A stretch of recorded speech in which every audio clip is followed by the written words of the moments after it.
My name is Mitch and I'm from Fender, and I'm about to tell you all the things about the Tone Master Pro. Should you have questions, yell them out at any time, that's what we're here for. So, is anyone familiar with the unit? Have we used it? Have we used anything similar? Yes, we can, yeah. So we've done a little bit of modelling before, we know a little bit about it. Cool. Alright, so the whole thing that I want to kind of get across with you guys tonight with the Tone Master Pro is that the main thing to me is this thing is a problem solver. Like things that you've got, this is going to help solve those problems. It's going to open you up to opportunities that, you know, before this probably couldn't explore. You know, like I don't know that many people that have TS10s and clones of all different kinds and running into all different kind of amps. Like this sort of opens you up to a whole other world of things that were previously kind of prohibitive price point wise. And at the end of the day, having something like this just makes making music a lot of fun again. You know, it gives you all those options, it gives you things to explore, and you can kind of bounce back off something if you want to find a tune or if you want to find a sound. It's in here and you can just kind of go and play and have a bit of fun with it. So that's the goal of tonight, is just to show you a lot of the things that this unit can do, and that it's just a lot of fun at the end of the day, is having something like this as a working tool and is just a nice way to help expand your kind of palette. Simply at first, we're just like a quick overview of the unit. We've got one up there to be a little bit easier to see. So obviously we've got a nice big 7-inch touch screen up the top that's a big visual display. What we're seeing here on the Pro Control, this is the computer and tablet and phone based app. This all mimics what's happening on the screen.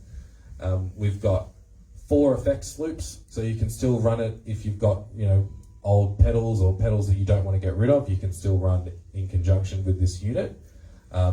There's 4 of them, 2 of them are analog and 2 of them are digital.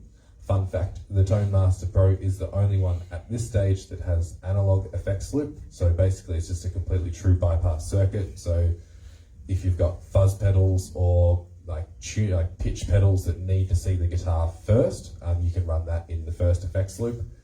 We've got lots of ins and outs. We can run to PAs, we can run to amplifiers, we can run to whatever you want. We've got USBs, we've got MIDI, we've got anything you can shake a stick at, you can probably plug it into the back and send it out to what you want to do. So it's also a recording interface too, for those of you playing at home. So a lot of fun to be had. The first thing that is worth kind of getting your head around when you start to look at modelers and what they can do is how you want to set them up and what your kind of workflow is. And with the Tone Master Pro, there's 3 distinct ways that you can set it up to run it. So you can run it up as like a normal stomp box pedal. So you can, I'll show that in a second. So it's all based around stomps. You can base it around scenes, or you can base it around songs. So those are the 3 main ways that you set it up and organize your workflow. So the first one that we'll look at is your pure, what you would do if you were running, you know, your normal analog pedal board where you've got 5, 6, 7 or 8, 9, 10 pedals, maybe 20, who knows. But if you're used to kind of turning them on and off one at a time, you would just set the unit up in stomp mode. So I've got 8 buttons down here that are all just assigned to these different pedals. So right now I've just got the compressor on. And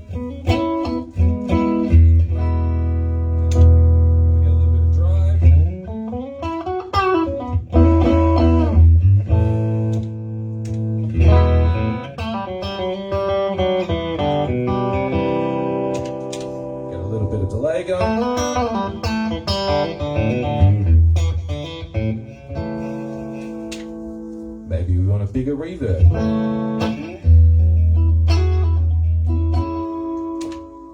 Add in a bit of chorus.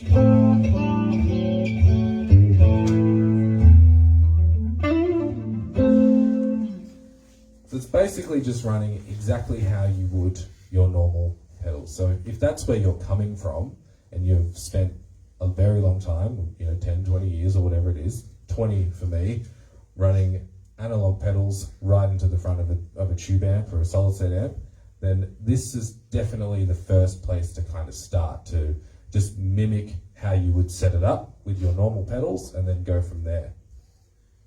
You also see on the screen behind me, all of my drive compressor effects are in front of the amp, and then all the modulation ones are behind it.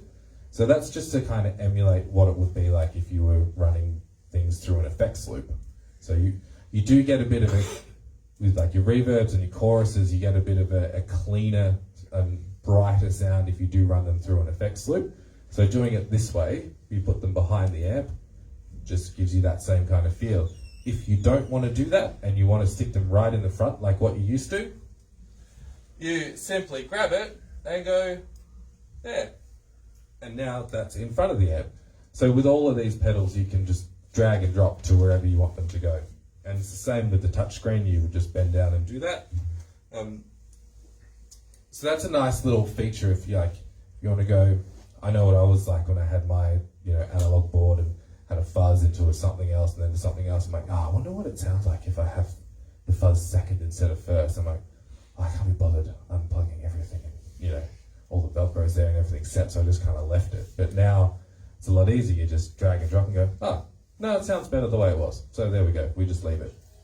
So that's just a fun little way that it makes it easy to kind of explore other options. So that's your stomp mode. So like I said, if you're coming from a normal board into an amp, that's kind of where I would start. That's mostly how I run mine. I'll run you through my rig in a second, but that's kind of what my rig is based off. Then the next mode that we look at, we talk about scenes. Anyone know what scenes or snapshots are? A few nods, cool. So scenes were brought about with the first modelers that came out because when you were changing presets, there was an audible latency when you would change preset. So when you wanted to go from a big sound that was for your verse to a bigger sound for your chorus, if you changed a preset, there was a little drop there, which is never a good thing. So they came up with snapshots. So snapshots or scenes keep you in that one preset, but they change a lot of different parameters. So they might add a couple of pedals, they might even change an amplifier. Like you can see here, we've got 2 heads going. So it will change multiple things with just the press of one button. So something like this.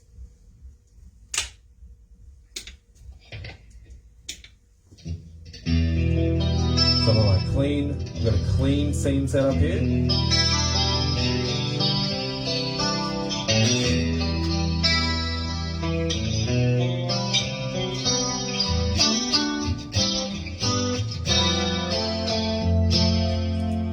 If we want to go into a more crunchier sort of rhythmy sound.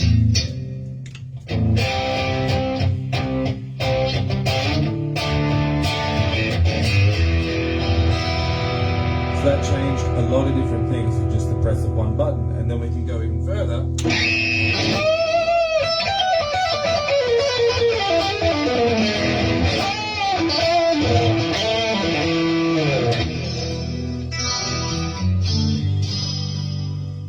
So you're doing a lot of things with just pressing one button. It's changing a lot of different effects. So that's what the scenes are all about. So fun fact with the Tone Master Pro is it has an 8-core processor inside it. So when it was first released, scenes and snapshots, we didn't have it on the unit because the unit doesn't need to operate like that.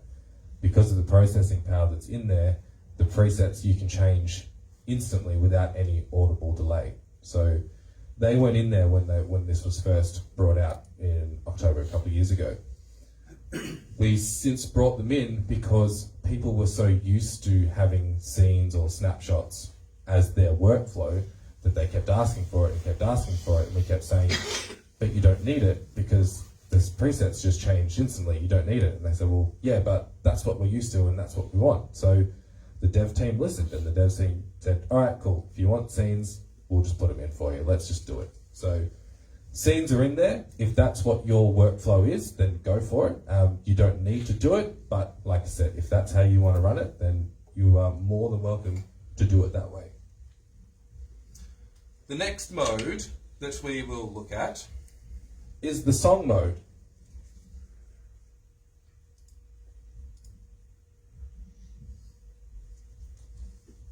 So this mode is kind of based around, right, you're in a band and you have your 2-set or your 3-set cover band, or it's your original band or whatever it is, but you've got your set and it is that, and it stays pretty consistent that that's what your set is.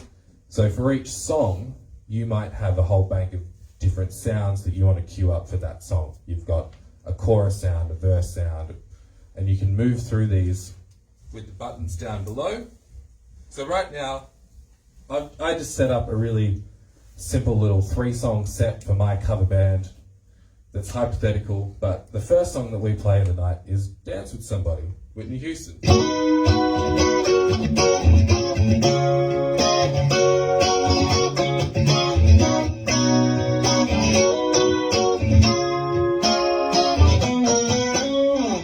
So I've just got a nice, bit of chorusy pop 80s clean sound, and that's it. That's all I need for that song. So that's all good.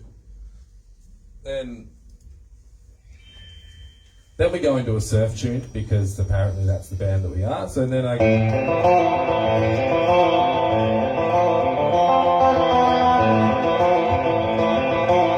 in this one I've got a bit of a solo sound set up.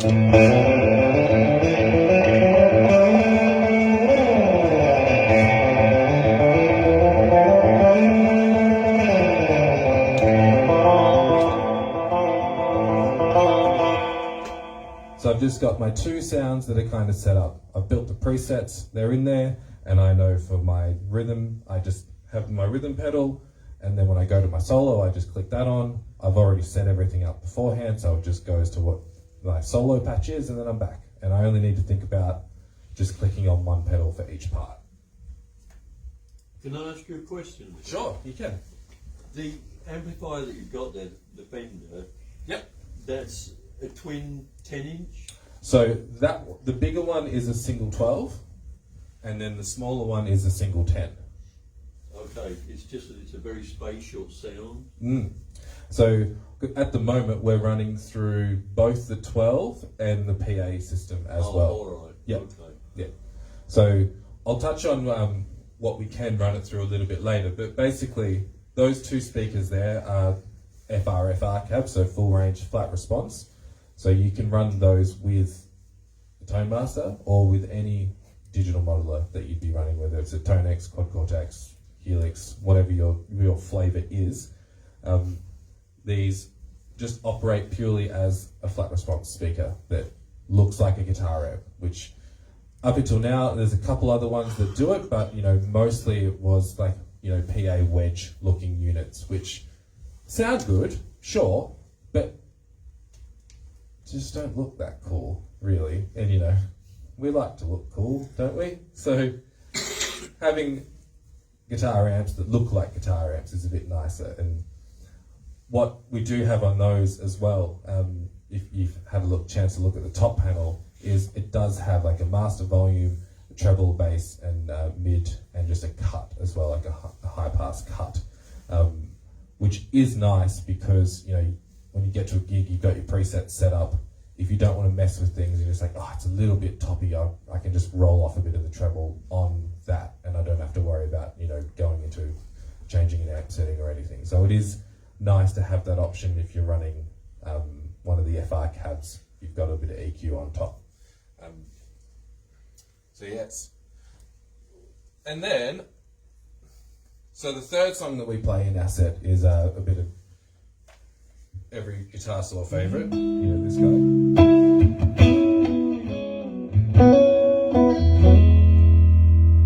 we bust out a bit of that, and then later on I've got my solo.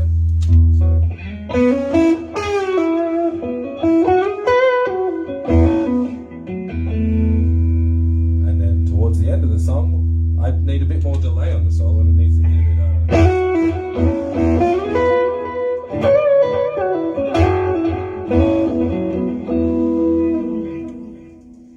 So that's just a really simple way that you can set up if you want to be in song mode. So those are the 3 main sort of workflows that you would run. You can run stomp mode, scenes, or songs. So personally, because I've come from a very long time of just using analog pedals and stomp boxes, I run mine in stomp mode.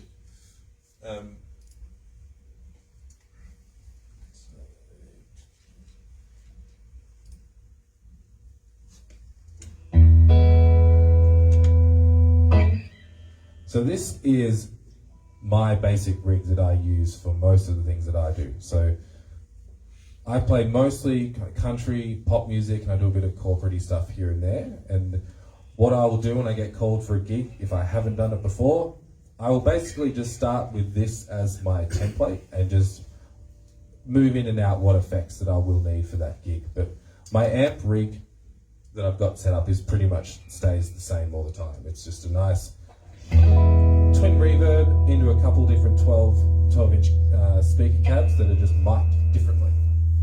So with our cabs here, these are all the miking options that you can do. You've got like 8 or 9 different microphones that you can pick, and then you can pick different speaker positions. So when people talk about getting IRs and loading in IRs to their units, an IR is basically a snapshot of what one of these would be. So you'd pick it, it's someone's gone through and, you know, whatever company that you buy it from makes an IR that is the sound based on that exact sound right there. And what I've found with buying IRs, I've done some in the past, is you'll get 12-inch speaker, bright 1, 12-inch speaker, bright 2, 12-inch speaker, bright 3, and it'll go forth, which is great. You get a lot of options, but you don't know what did they do to get bright 1 and what did they do to get bright 2. Like, it doesn't tell you what it is. So at least with this, you're getting a bit more of an idea of like, oh, well, this is a speaker that's mic'd up with, got an SM7B on there. I've got it on the cone edge and it's 1 inch away. And then you learn what that sounds like. And you learn that if they're at the edge, it's a bit darker and it gets brighter as you go into the middle. And you can kind of take that and start to apply it for when you want to, you're like, oh, this is a really good sound, but it's a bit dark, but I don't want to mess with my EQ. I'm like, all right, well, move the microphone closer to the center of the cab. You know, that'll brighten it up. So a fun fact with we did a new update in November last year where you can mic one cab with 2 different microphones at the same time. I built this patch over a year ago, and this is the main one that I use. And back then we couldn't. You had to have 2 separate cabs and mic them with 2 different cabs. So why have I not changed it and mic'd it with just 1 or 2 microphones on 1 cab? If it ain't broke, don't fix it. You know, I really like this. I'm sure I could get it with 2 microphones on 1 cab, but I like this and it's it's saved and it's all ready to go. But just highlighting that is you don't need to do it that way. You can just mic it with 2 mics on the 1 cab. So like I said, I run mine with just in that basic kind of stomp mode where most of my pedals will do just one thing.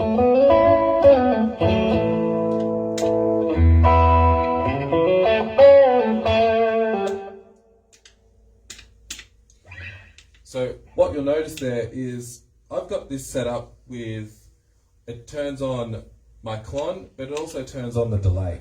So I know with the country stuff, with the solos, it is nice to, you know, just have a little bit of drive and have a little bit of a delay come in underneath, but I don't need that for my rhythm tracks. So having the option to turn on your like a second or a third effect is really easy. And basically you'd set it up like on the foot switch assign for the clon, I've got those 2 things activated there. So if I wanted to do something else, I could just have it to turn on the phaser as well if I wanted to. So this was our original sort of look at like, well, we don't need scenes on here, but we know people want the option of turning on multiple effects with just 1 button. So we added this as our version of that right from the get-go. Like I said, we did bring in scenes later because people wanted them, but that's not how my brain works when it comes to this, and I know it is for a lot of people, and that's great, but for me, I still like to think of it as like individual pedals doing a thing. So this option of being able to put on, you know, 2, 3, 4, or 5 different things at the same time is really handy. It's also, what is cool is it's not limited to just turning an effect on or off.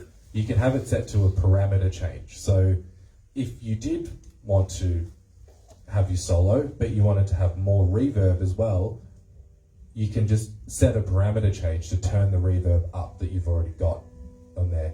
Because sometimes with reverbs you can't always just add more and more reverbs, because they're the things that will suck your DSP, and that'll dry up your processing power pretty quickly. So having the ability to just say, all right, I need more reverb for this solo, use the parameter change function, and then it just turns on more reverb from what you've already got on your board, and then it comes back off again for your solo. So that's pretty handy.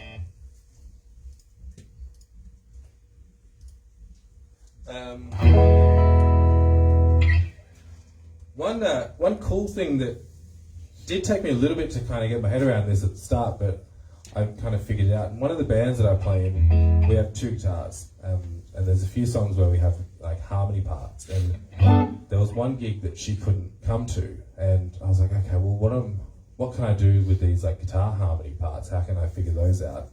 And we've got harmony pedals in here, which is cool. So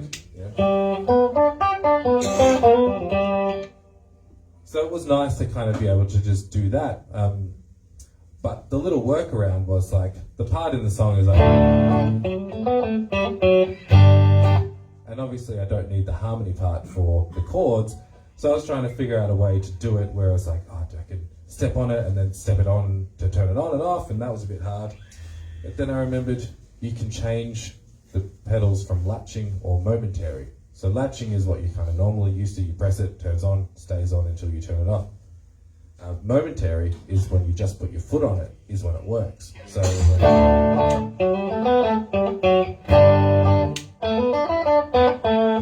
my harmony was only activating when I was turning that on. So I had it set up for harmonies, but you could have it set up for whatever you wanted. If you were doing a big guitar solo and you wanted to have a bit more reverb come in to really sort of accentuate a certain part, you could just have a reverb set on a momentary switch, and you just put your foot on it and it's working, and then take your foot off and it's not working. So that's just a nice little fun thing to kind of help with your musical development and your musical expression that this can kind of really aid with. Solving problems. Another problem that was solved with this is any Glenn Campbell, Wichita Lineman fans out there? Yeah, bit of nodding. Iconic guitar solo, yes. You can't just noodle around. You have to play that song. You have to play that solo as it is.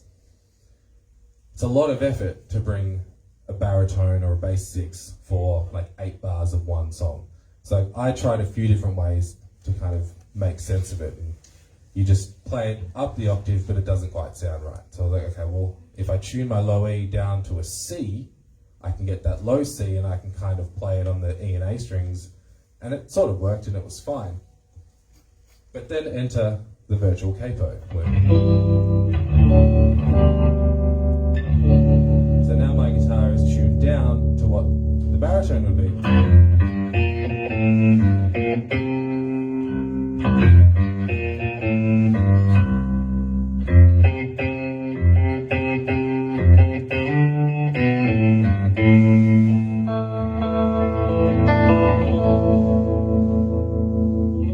So now I don't have to bring another guitar just to play that one little part of a song, but it still sounds like what it's supposed to.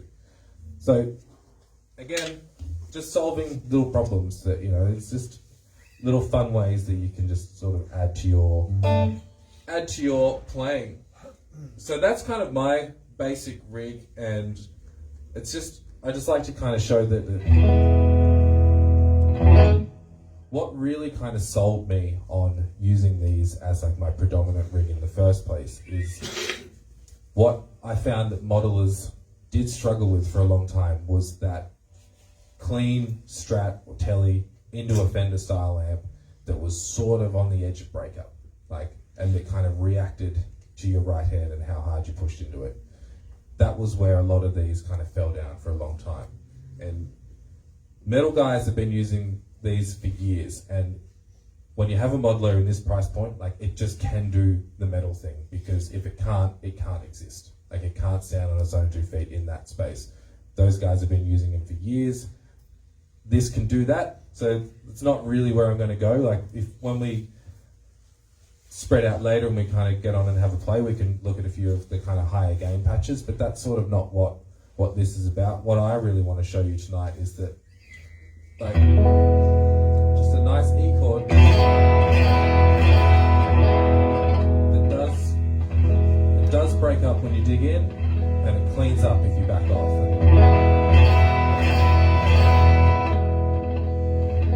And it's really natural and really responsive.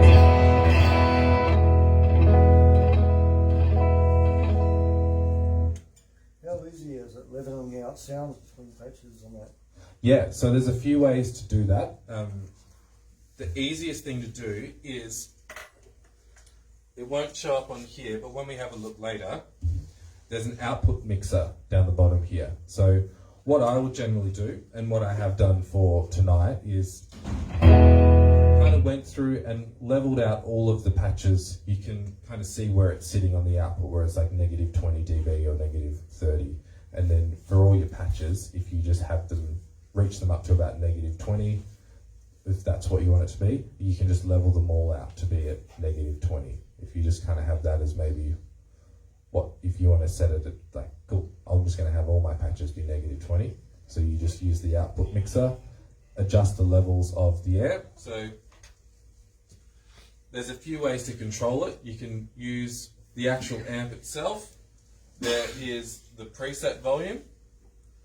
So if I wanted to make it a lot louder, you just crank that up, and then that's kind of how you control it in there.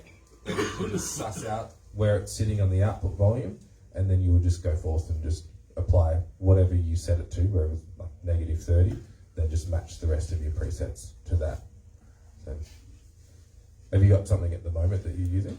No, but if you use different pedals, it's going to create different volumes, and that's the problem I've had. Yeah. At times. Yeah, for sure. So using a different pedal, trying to get it. Yeah. The same or. Yeah. So that's sort of like, that's the easiest sort of way to kind of set it. So this is my bass kind of clean sound. Is like I'll always have that blues breaker on just to give it that little bit of grit and kind of, it's a twin reverb.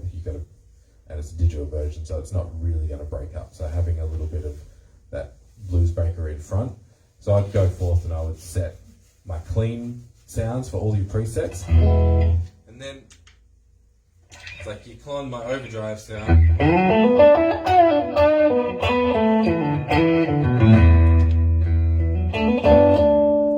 For putting the sound of your drives on, that's the one that you would sort of need to just use your ear a little bit to say, like, well, I obviously want that to be louder because that's my solo sound. So you kind of base that in a little bit, but getting your clean bass patch, having them all set around, like I said, whatever it is that you do it at, negative 20, negative 30, if you have that be your like home bass, and then your drives and stuff are just kind of building on top of that.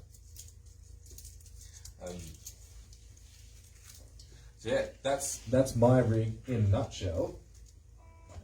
Who wants to build a rig? Who wants to come up and build one with me? I need a single volunteer. It's got to be one of you. I'll just pick someone if no one wants to do it. Jacob's hiding back there. Come on, Jacob. Let's just build a rig real quick. I sort of know how to use the... Yeah, but I'm going to drive it, so that's how we'll do it. You might get something for free, Jack. Get my name on the door. You'll get your name on the door. Alright, I got my little mouse here. I'm going to use on my leg for fun. Okay. Empty patch. So what do you want, Jacob? What amp? Let's start there. Go a Voxy thing. Alright. Add block. Click it. Do you want a combo or do you want to go head and cab? Should we just keep it simple and just Just go to 30 or something. Oh yeah. So, It's just light, Jacob. I know you got a bad back. So. So, these are all the amps that we can find in there. We just scroll through. You'll notice some are named after what they are, like all the EVH and the Fender stuff, and then the other ones just have things that allude to what they are. And I'm sure you can figure out why. Normal. Done. Cool. So now we've got our Vox set up. What pedals do we want to do? well, What's in it? Everything. All the things. So we go into effects. Now the effects are they're outlined here into their different sections, or you can just, it's a continuous scroll down through the list. You can just kind of go through and just pick one. So maybe Is there the Nashville Overdrive? Nashville Overdrive. Done. Cool. So what we'll look at later is when you get a feel for the units. Like these knobs, when you turn them, they actually do turn the effect on the unit itself. So there's a couple of different ways you can go through, and you can actually use the touch screen to physically use your finger and push it up and down, or on the knobs you can twist them to what they're assigned to. So have a bit of a strum.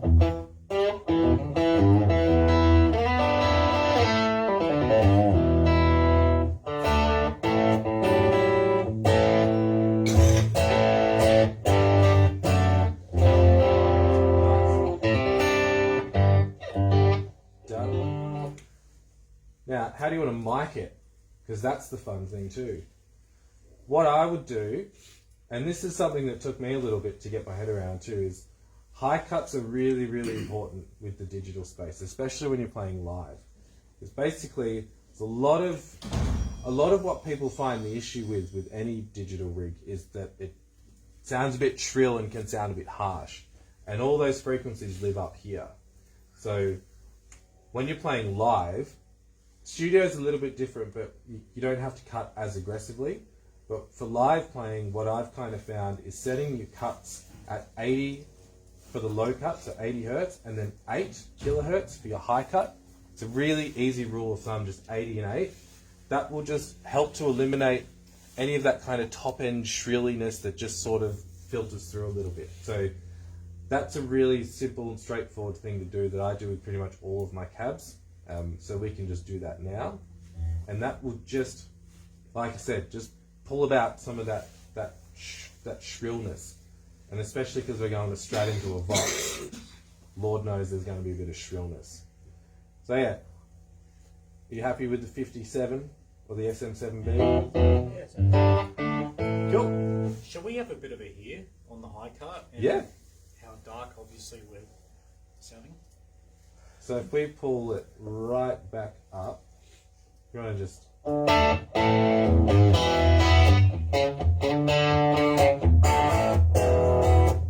go really aggressive. It really does.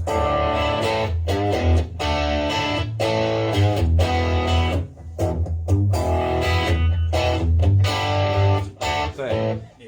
Yeah. A difference. makes a huge difference. It's not as perceptible in and around this range, but when you pull it right up and come right down, you do notice those extremes. So, like I said, 8's a really nice place to start. When you find the amp that you love to use, best thing you can do is just Google the frequency response of that speaker. Say, hey, what's the frequency response of that AC30, with the creamback? A lot of them you'll find sit quite low, like it's like 5 or 6 is where the highs start to cut off. So I've done that with mine. I've just Googled the frequency response and just matched it with that and just put the cuts in the same spot. Just all little things to just try and get your guitar amps to react like what you're used to. Because I think another big thing with getting your head around modeling units is that you're not just thinking like a guitar player anymore, you're thinking like a studio producer, because you're producing the sound of the amp. It's not as simple as just plugging in and going. It can be pretty simple, but to really dial in and get the best out of it, it's just a little bit of a shift in the thinking to find out a little bit about this stuff.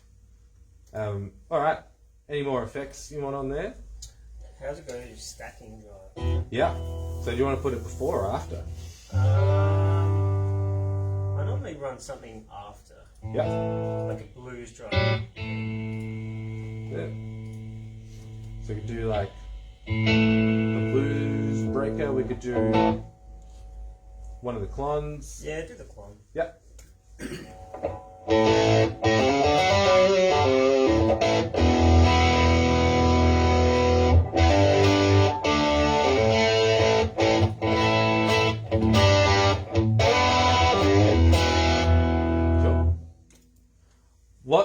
did do in the latest update as well, which I just think is fun, is it used to be you had to click the bypass to turn it on and off, but now you can just actually click the pedal part. It's a small thing. I just think it's cute and I like it. It's just nice. Alright, so now maybe we want to put, let's just put a little bit of reverb after it. So go into your reverbs, maybe just a little, just something like that.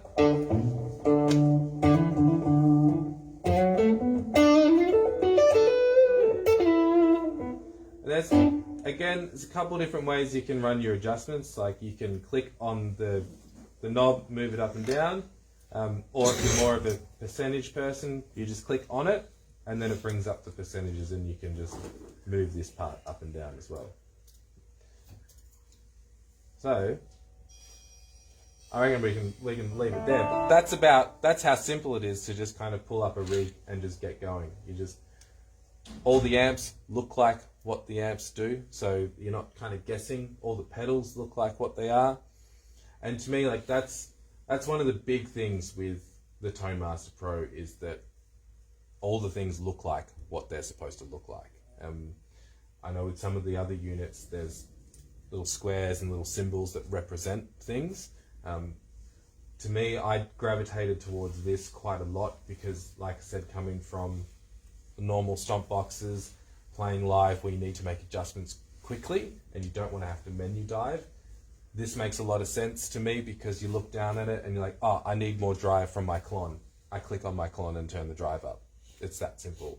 It's not a matter of being like, oh, I've got 3 drives on this. Hang on, which one was it? Was it the first and second or the third drive? Okay, shit, yeah, it was the second one. Okay, cool. You click on the button. This just, it removes a lot of that and it just sort of makes things a little bit more straightforward to kind of think, all right, I want a Vox, I want this effect, and I want this, and it all looks like the things that we're used to. So we don't have to learn another language to operate this unit, which, I found quite handy. Awesome. Thanks, Jacob. That was fun. Does it come with a looper? It does, yes. Yep. So yeah, the loopers all inbuilt. We just, I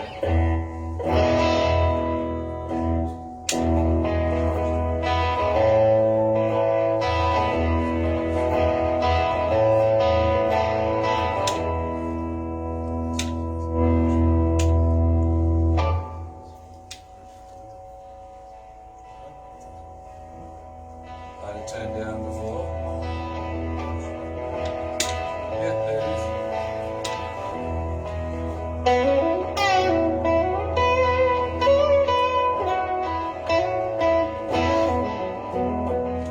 And then all the normal things you'd expect, like there's, you can reverse it, you can half speed it. Just for the fun. But yeah, it's all there, ready to go. You don't need any external foot switches or anything. It's just, you can change the position of it too, whether you want it up the front before your effects or at the end. So yeah, it's there, ready to roll, which is fun. Okay, next one is percussive. Does it do percussion as well? No, there's no percussion in there. Okay. So yeah, you would need to either do that yourself, Yep. or depending on what the unit was, like if it wasn't like one of those Beat Buddies or something like that, you could run it in the effects loop, and you could have it in there. If it had MIDI on it, this has MIDI ins and outs, so you can control it with this as well. So there's options in that space. Yeah. So yeah, we kind of touched on before the ins and outs of it. So the way that it's running right now is there's 2 main outputs on it when you're running with your guitars into amps. I've got one output going via XLR to the PA system, and then I've got a second output going into one of the FR cabs. And this is what I do for the most part when I play live with this unit.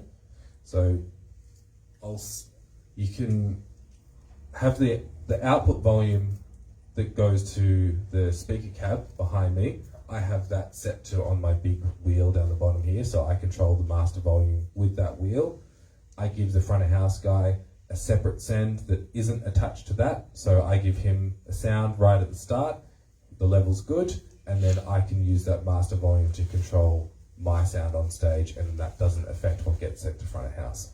So that's a really neat thing to be able to send two signals to two places, give them their volume, they don't worry about it, I can control what I need to do, and it's not bringing up my front of house volume. Because you don't want to get yelled at by sound guys. It's never a good time. So that's a really common way to do it, because then that still feels like what you're used to. You've got an amp behind you, everything else, it feels normal.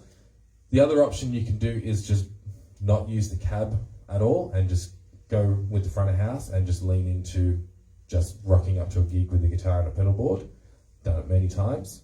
It's luxurious, to say the least. It's very freeing.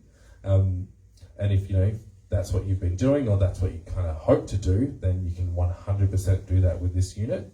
If you're running in-ear monitors as well, you can run straight out of here if you just want yours, or you can run in-ears from somewhere else. What I will say with doing it that way, if you do move to running from wedges in front of you, is it's just different, and it's always going to be different to what you're used to. And that's not a ToneMaster Pro thing.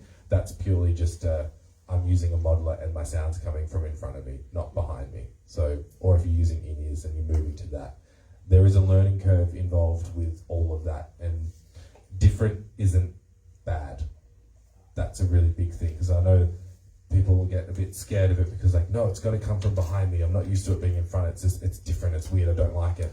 And it's yeah, that's fair. It is different, and it is a bit weird, but that's not this, and it's not a Helix, or it's not the Quad Cortex. That's just the fact that you've spent X amount of years with it coming from behind you into your butt and your kneecaps, and now it's in front of you coming directly at you, and it's a different thing. So that will take some getting used to. The other way, two other ways you can run it as well, if you do want to stick with your tube amp. So if your tube amp has an effects return on it, what you can do is, if we go back to my rig, if you bypass the speakers, this becomes the preamp. If you go into the effects return of your tube amp, you're bypassing the preamp system of that tube amp, and you're just using the power stage of it. So it's powering the speaker, but you're not getting any of the color of that particular amp. So I used to have a Vox AC30, one of the single speakers, which did have an effects return. So I could run this twin reverb head into my Vox to get it to sound more like a twin reverb. And that way my effects pedals were still seeing this head, so they were still responding in the same way that I was kind of expecting them to, but I was using the cab that I already had. So if you don't have an FR12 or an FR10 of some description, but you wanted to start to use this in a live capacity, that would be one way that you could do it. And the other way you can do it is just to bypass amps completely and use it purely as a multi-effects pedal, and just run straight into the front of your amp as you used to doing. So there's a lot of options that you've got in terms of how you want to use it. Maybe you get really into using it one way, or you want to try and do it in the various methods. You could use all four of them. I personally lean into the FR cab. Like, if I'm traveling, if I'm flying for gigs, then I'll just use this, and I'll just go straight into the wedges and go front of house, and that's what I'll do for flying gigs. So it's always a bit of a thing with line checks. You don't know how much time you're going to get, but I know that if my sounds are dialed in for my patches, I can just go straight to front of house, I can plug this in, and off you go. It was like, I did Woodford over New Year's with a band, and we did three shows all on the same stage on 3 different days. And what was great for that was, I rocked up for the first one, plugged this in, going straight to the front of house, a little bit bottom endy, so I pulled out just a bit of bass on the head of the amp, and then I was like, cool, that's great. Played the gig, awesome, saved it, got there the next day, put it on the ground, plugged it in. I was like, all right, good, I'm done. The other one else is just kind of fucking around, getting their things set up. I'm like, yeah, I'm good to go. And then the third day was the same thing. You just plugged it in, everything was the same, and off you went. So it does make that, it's a lot more consistency with your live sound if in that instance, I was working with the same people for 3 days straight, so it made that really, really simple. I are you still splitting it with the emulation on the front of house and then dry into the amp? So with that same kind of setup there. Yep. So you've still got like a cab direct to Yeah. front of house? Yeah. So when I go direct from the unit, my cabs are on. Yeah. Yep. Because you just want to have that same hole. Yeah, so you can do all that routing and you can separate it out easy. Yep. Yeah, cool. Yeah. And so when I do bass gigs as well, and that's like you can run a few different setups for that too. Like I run on the same kind of concept with like the effects return on bass amps, where I'll have like the super basement head kind of set up in here that will go to the effects return of whatever the backline amp is. But I'll have like, depending on what the stage monitor or the stage guys want, like sometimes they just want a completely clean, dry signal with nothing on it. So I can just send them send one completely unaffected signal straight to them and one goes straight to my amp. Or if they don't want any cab sims, I can just send them like a head, so basically a preamp. Yeah, and often they've got the cab on stage mic'd up as well, so if you're doing that, Yeah. it works either way. So yeah, there's options, and it all depends on what you're doing and where you're running it. And like I said, 99 times out of 100, this will solve the problem that you've got. Cool. So the next thing I wanted to do was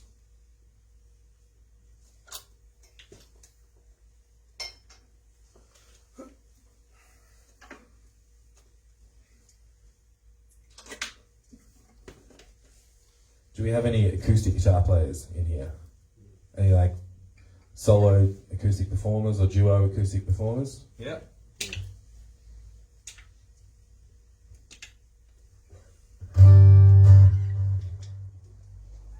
So I've got set up here, I'm just going to do a quick little mic switch.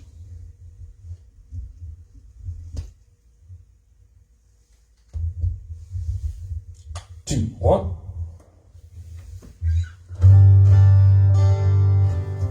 One, two. So what I've got going on now is my acoustic guitar and the vocal both into the Tone Master Pro. So we've got two separate lines, the top one being my acoustic, so I've got a compressor, the Acoustasonic, bit of delay, there's a chorus there, but we don't have that on now, and a bit of reverb and a boost as well. And then on my vocal channel, compressor, little tube preamp, into a bit of EQ, and then a reverb as well. So if you are doing, those cafe gigs or the pub gigs where you solo singer-songwriter, or you're doing like, 2-3 sets and you've got to bring everything, this now becomes like a big workstation for plugging your acoustic guitar, your microphone, everything into this. This creates all the sounds that you need, and then you just send that off to, if you have to bring the PA, you just plug it straight into yours and off you go. Or if you don't, even better, you just send signal straight to their system and off you go. You've got control over everything. You have, you don't have to rely on the sound person if there is one, or if it's just one of the bar staff that knows how to turn it on, then awesome. You now control a lot more of your vocal, and you can add your own reverbs, add your own delays, and even add your own harmonies if you wanted to as well. So that's kind of fun. The only drawback with the harmony is it's not like one of those TC ones that are designed for the vocal and guitar. It's not adaptive, so you will need to set the key for it. But like with this one, it's in the key of G. So you can just sing along in the key of G. And you've got a nice little third harmony over the top. So that's just another fun way that you can set this up, and obviously you can do whatever you want. The looper is of course active in this mode. You can have that on, so you've got your loop there for when you just want to have a bit of a solo, a bit of a shred. You can do that. So yeah, that's a cool little way to set this up too, if it's not just for electric guitar players.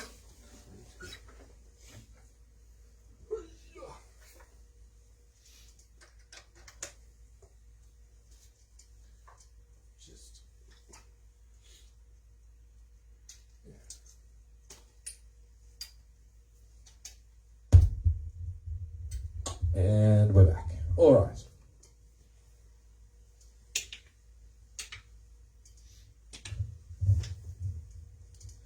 But I'm a bass player too, and I don't want to buy all more stuff. Well,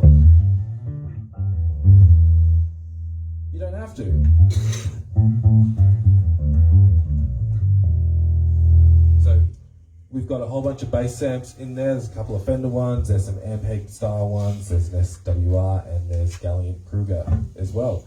So there's bass amps in here too. So if you're a bass player, this is definitely something you can start to look at. This was brought in on the November update last year, so it brought in a whole bunch of bass amps and bass effects pedals as well. So this is something that's pretty cool. You can also, like if you're a studio guy and you have been, toying with the idea of getting bass stuff or trying to do bass stuff at home, now you can, because you've got these really great sounding bass amps all built into this unit as well.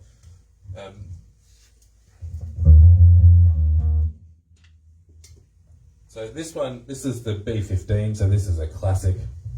Yeah.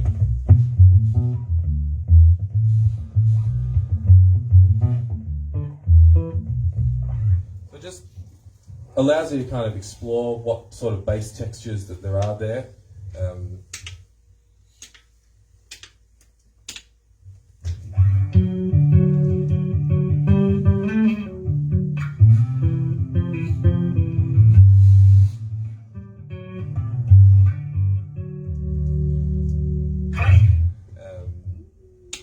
And you can get a bit more.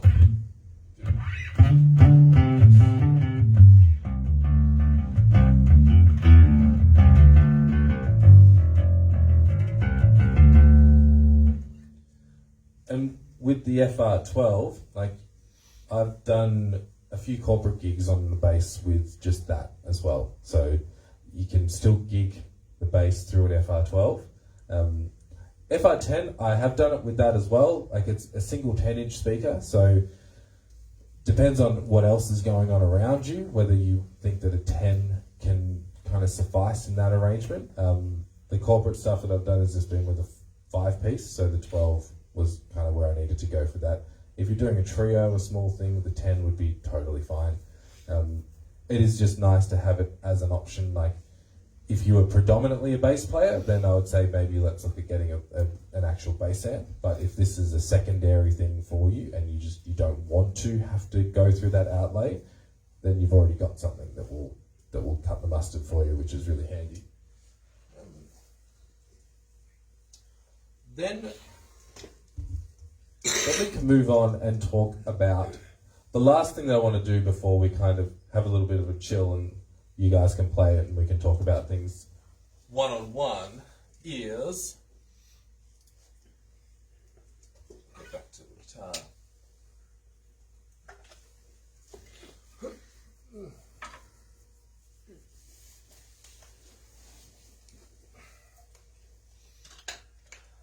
The cloud, and I didn't connect it to the internet. Excellent. I'm going to do that. Give me 1 second.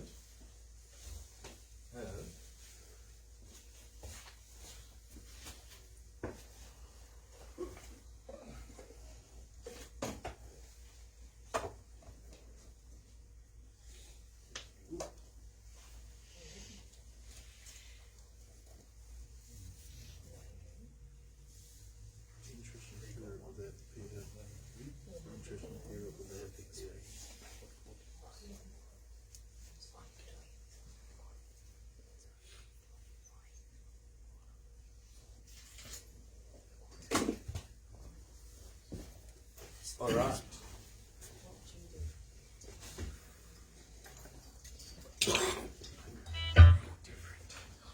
So the cloud is much like with other units, whether you've got like a big online presence around them. The online presence around the Tone Master Pro is growing, and it's growing quite rapidly too, which is nice. With the cloud here, this is where you can upload your own presets, or you can go through and find what other people have uploaded. So Fender also do a bunch of stuff with some artists like Chris Shiflett from the Foo Fighters. He's gone through and he's uploaded a whole bunch of like his sounds. I think Phil Collin from Def Leppard also went through and uploaded a bunch of like his sounds that he used when he did a gig on the Toadmaster Pro.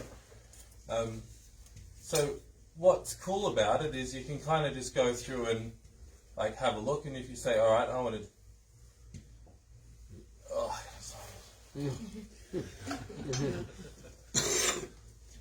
Uno momento.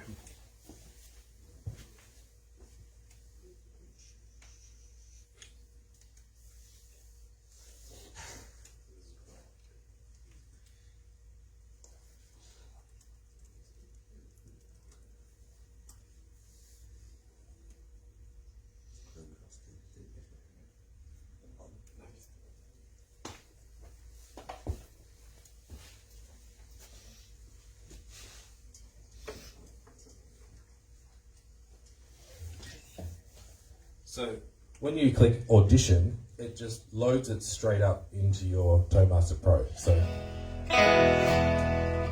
down here on my screen is what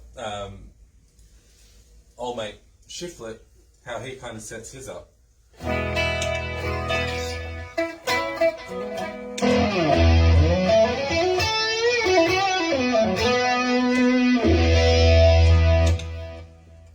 You can just kind of go through and just audition it, have a quick listen, and if you like it, you just download it. If you don't like it, you can go through and just have a look at some other stuff.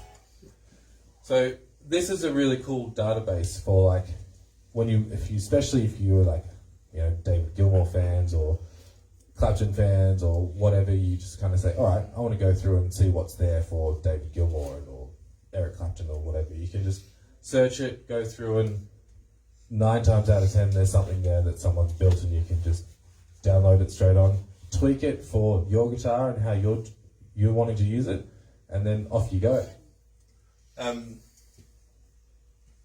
What I did find the other day, which was quite cool, did anyone see that new JHS pedal that came out last week? The Porter Studio, like the Tascam, like preamp pedal. It's like kind of a niche thing based around like one artist, this guy called McGee, but blew up. There's kind of a bit of attraction around it, but I think it's retailing for what, like $300 or something here. I had a quick look and found that someone put in a McGee patch based off of that pedal on the Toadmaster Pro. And like, it's a very niche guitar sound, but it's here, and I don't have to spend $300 on a pedal for it, you know?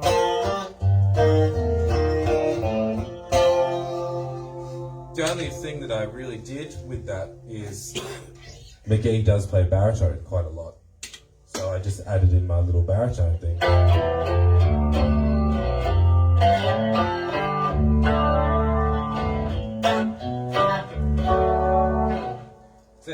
That's just a fun little way that, you know, when new pedals come out, it's always worth checking here just to see if someone's done it or if someone's kind of made an approximation of that pedal. So you can have a squiz at it, you can get a vibe for it, and, you know, save yourself several hundreds of dollars, because new pedals come out all the time. And, you know, yes, it's an outlay to get this, but then you don't have to buy future pedals. And if you're needing to convince someone, that's maybe something that you could say, hey, I just buy this one and then I bought all the pedals, because Fender constantly, we do pretty regular updates with this. I've had the unit for a year, just over a year, and there's been like 3 or 4 like big updates that have had like new amps and a whole bunch of new pedals every time.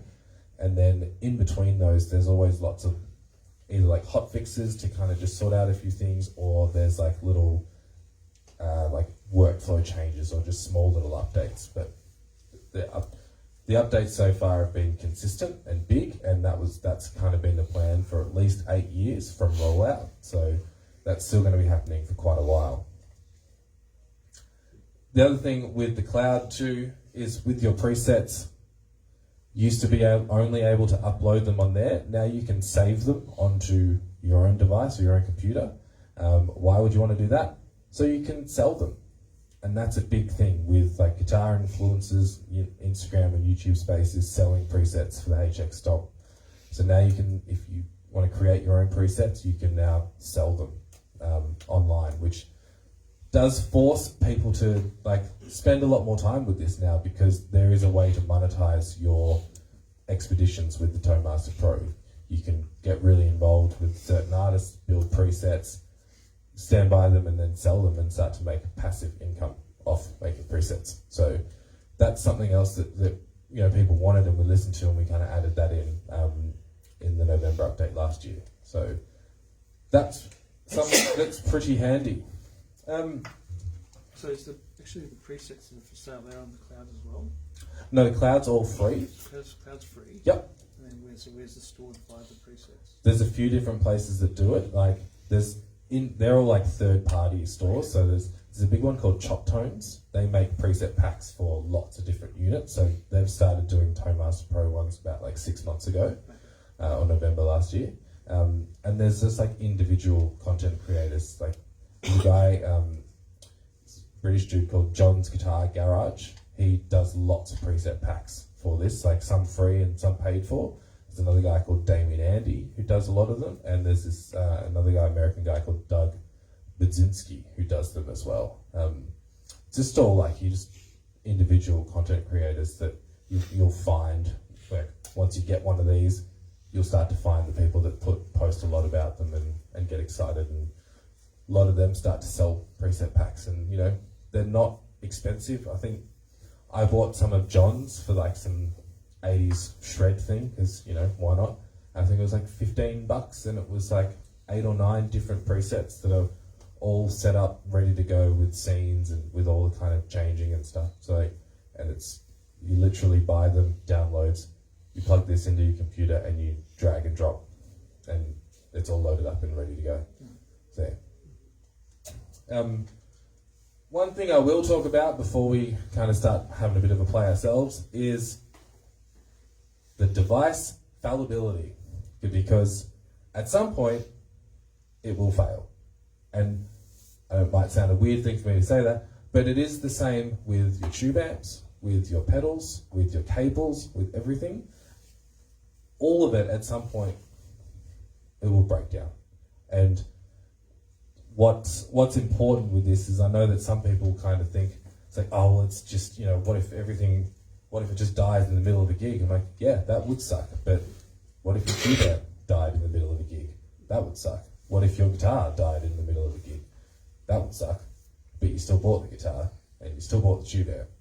But I've had fuses blow in tube amps. I've had tubes blow in tube amps. My one of these, this one here, it's frozen once in the year and a bit that I've had it. A lot of people I know, there's like that's kind of pretty common, is like once a year maybe might sort of freeze. I know people that have had it for longer than that and no issues. But it's the same with all of them. Like Helixes will freeze, Quad Cortexes will freeze. The thing with a Toadmaster Pro is if it freezes in the middle of a gig, turn it off, turn it back on again. 41 seconds and you're back up and running. Blow a tube amp in the middle of a gig, you can't turn that back on again. That's done. So like, it's something worth considering, that there is a bit of scare about leaning fully into something digital, because what if something happens? And I get it, but it's the same with your tube amp. Like if you're playing a gig where you just cannot be without sound for that 41 seconds, you should have a B rig. Like that's just, if you can't have a breakdown, if the gig that you're doing is that important that you cannot have silence whilst something else happens, then you should you would have a B rig in place for that. So that's just something worth thinking about. At some point, it may never happen for you, and that's awesome. But it might.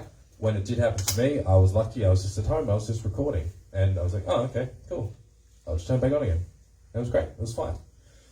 So yeah, I reckon that's probably where I'll pull up. I want to get you guys playing these things, because that's the important thing. So we've got this rig here. This is my guitar. Feel free, if you want to play something else, do that too. We'll set this rig up as well. So let's do it. If you've got any questions, by all means, come and talk to me. That's what I'm here for. So let's come up, have a bit of a play. We've got some goodies to give away, so the more questions you ask, maybe the more free stuff I will give you. I did hear someone say that they want to hear it without the PA, so Jacob, can we maybe do that for 1 second? I'll get out of this McGee patch.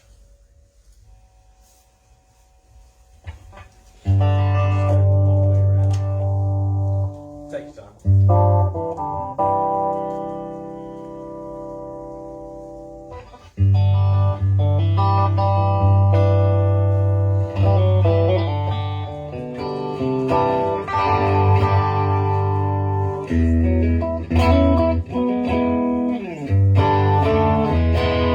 There, that's just into the FR12 there.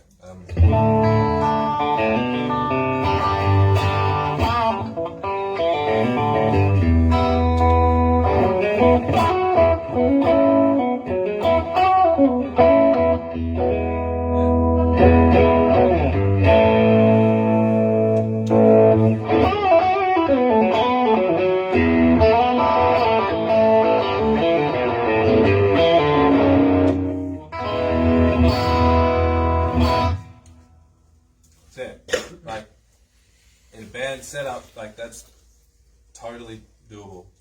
One of the main bands I play in, it's like 6-7 pieces, 2 guitars. The other guitar player runs a 68 deluxe reverb. We sit up side by side, and she plays the telly, I play a Strat. So obviously we're going to sound different, but the sound that we both pull and the sound that comes from this, you know, every time we play together, she's like, yeah, that just sounds real. Sounds like what it should sound like. Fender. What's that, sorry? You use the Fender FR. Yes. Oh, yeah. Be rude of me not to. Yeah. All right. Come and play it. That's what we're here for. So let's leave this here. If someone wants to come and have a bash.